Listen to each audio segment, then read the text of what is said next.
जी नाज़रीन, हिन वक़्तु असां कराची जो जेको सीवी वारो इलाइक़ो आहे उते मौजूदु आहियूं। हिते जेके सामूंडी तूफ़ान अचे पियो, जेकी 14 तारीख़ ते खां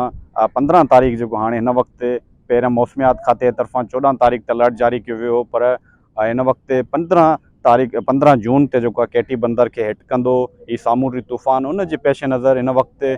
जेकी कराची पुलिस आहे उन जे तरफ़ां डिस्ट्रिक्ट एडमिनिस्ट्रेशन ॾखिण कराची जेको जो डिप्टी कमिश्नर आहे उन्हनि जी तरफ़ां CBC जी तरफ़ां सिक्योरिटी जे पेश नज़र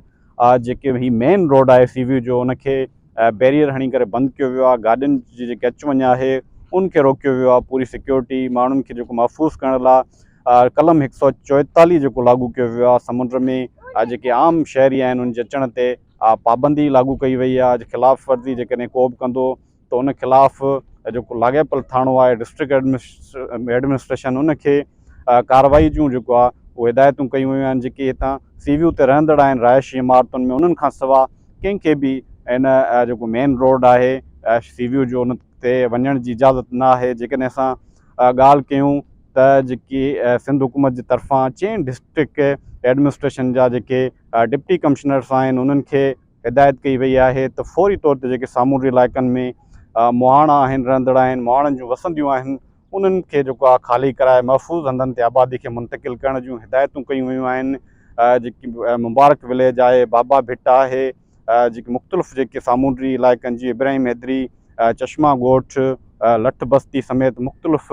जेके वसंदियूं आहिनि मुहाणनि जूं सामूंडी इलाइक़नि ते उन्हनि खे ख़ाली कराइण लाइ ॾखिण कराची जो जेको डिप्टी कमिश्नर आहे उनखे मलीर, क्यामाड़ी ऐं कोरंगी जे जेके डिप्टी कमिश्नर्स आहिनि उनखे हिदायतूं कयूं वियूं आहिनि। जेकॾहिं ख़तरनाक असां इमारतुनि जी ॻाल्हि कयूं त सिंध हुकूमत जे तरफ़ां 450 ख़तरनाक इमारतूं उनखे जेको आहे ख़तरनाक तरीन करार ॾिनो वियो आहे, डिक्लेयर कयो वियो आहे। ऐं DG SPCA खे वॾे वज़ीर जे तरफ़ां हिदायतूं जारी कयूं वियूं आहिनि त उहे इमारतूं ख़ाली करायूं वञनि। पहिरें फेज़ में 40 जेके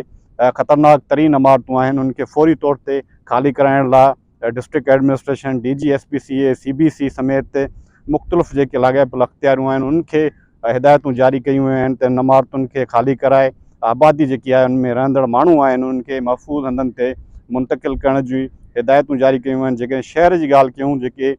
तूफ़ानी जेके हवाऊं ईंदियूं बरसाति पवंदी उन जे पेश नज़र जेके साइन बोर्ड आहिनि, बिल बोर्ड आहिनि, जेके लोड शेडिंग जे पेश नज़र जेके लॻाए विया आहिनि सोलर पैनल उहे लाइण जे लाइ लाॻापियल अख़्तियारनि डिस्ट्रिक्ट एडमिनिस्ट्रेशन CBC समेत मुख़्तलिफ़ उनखे हिदायतूं कयूं वियूं आहिनि त उहे लाराया वञनि जीअं को जानी नुक़सानु न थिए।